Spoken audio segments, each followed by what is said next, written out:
3, 2, 1. From the mic to your ear, the Calitraveler podcast show is here. Created on Anchor.fm and distributed worldwide on various listening platforms. This is the Calitraveler podcast show.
Welcome back to Season 3, Episode 6 of the Calitraveler podcast show.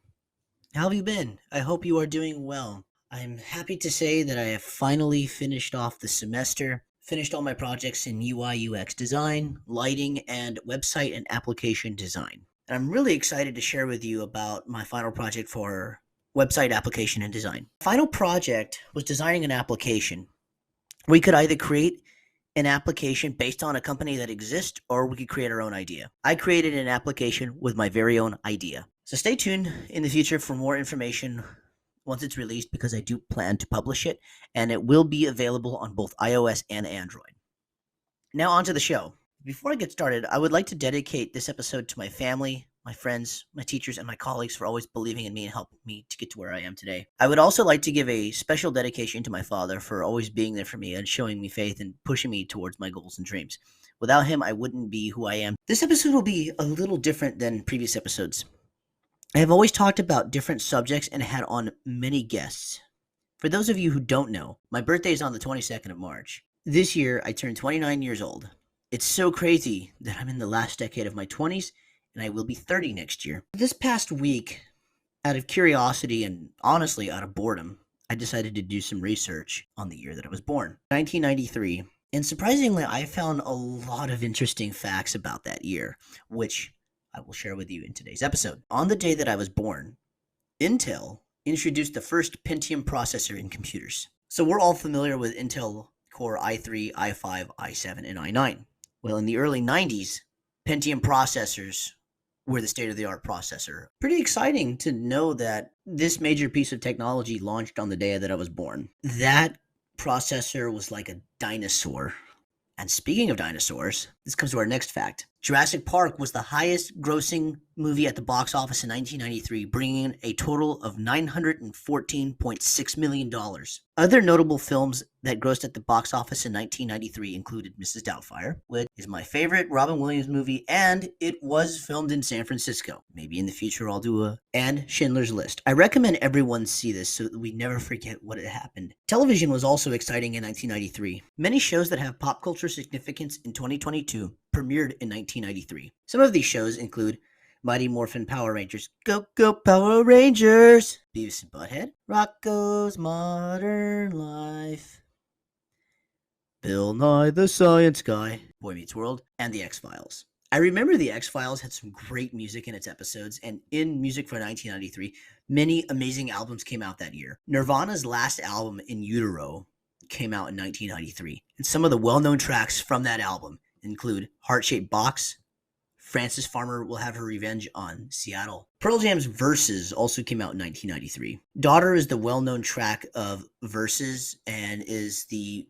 most played single from that album on the radio. Smashing Pumpkins' Siamese Dream was released on the 27th of July, 1993, and some of the well-known singles from Siamese Dream include Cherub Rock, Today, Rocket, and Disarm. For those of you that are Simpsons fans, I will let you know that in season 7, Smashing Pumpkins actually had a cameo, and the episode is called Homer Palooza. Berkeley, California's very own Counting Crows released their debut album, August and Everything After. The single Mr. Jones reached number 2 on the US music charts in 1993. Some of the world events that took place in 1993 were the election of Bill Clinton as the 42nd president of the United States. I did not have relationships with that woman, Miss Lewinsky. Kim Campbell became Canada's first prime minister. She was also to have served the shortest term in office, and she was succeeded by Jean Chrétien. You had the collapse of Czechoslovakia into the nations of Czech Republic and Slovakia. You had Black Hawk Down in Somalia, which, yes, there is a movie called Black Hawk Down, and it is based on this. The signing of the London Convention, which outlawed marine dumping of radioactive waste. The Hubble Space Telescope lens was fixed by Space Shuttle Endeavour crew STS-61 after one of the mirrors kept sending back flawed images. And if you're wondering, the Hubble Space Telescope is still operational to this day. Some notable people born in 1993 include Zayn Malik, Paul Pogba, Miranda Cosgrove, Ariana Grande, Taylor Momsen, who is the lead singer of the band The Pretty Reckless, and also played Little Cindy Lou Who in the 2001 version of Dr. Seuss's How the Grinch Stole Christmas, starring Jim Carrey as the Grinch. English football striker Harry Kane, Meghan Trainor. She's all about that bass, no treble. And finally, some notable deaths in 1993 include jazz singer Dizzy Gillespie, Audrey Hepburn, star of Breakfast at Tiffany's, Andre the Giant, wrestler and star of the 1987 film The Princess Bride, Ferruccio Lamborghini, who was the founder of Lamborghini, Justice Thurgood Marshall, who was the first African-American to serve on the U.S. Supreme Court, Conway Twitty, country music star and featured in Family Guy jokes. Yes, Conway Twitty has been featured in Family Guy episodes. Sir William Golding, who was author of Lord of the Flies, classic novel, and it's a really great novel, I recommend it. Vincent Price, who is the star of many horror movies, including House on Haunted Hill, and he also played the inventor in Edward Scissorhands. But music fans know Vincent Price for the monologue that he provided in Michael Jackson's song Thriller. River Phoenix, brother of Joaquin Phoenix, aka Arthur Fleck in 2019's film Joker, and musician Frank Zappa. Last fact of 1993 that I will tell you that is notable is the Nobel Peace Prize of 1993.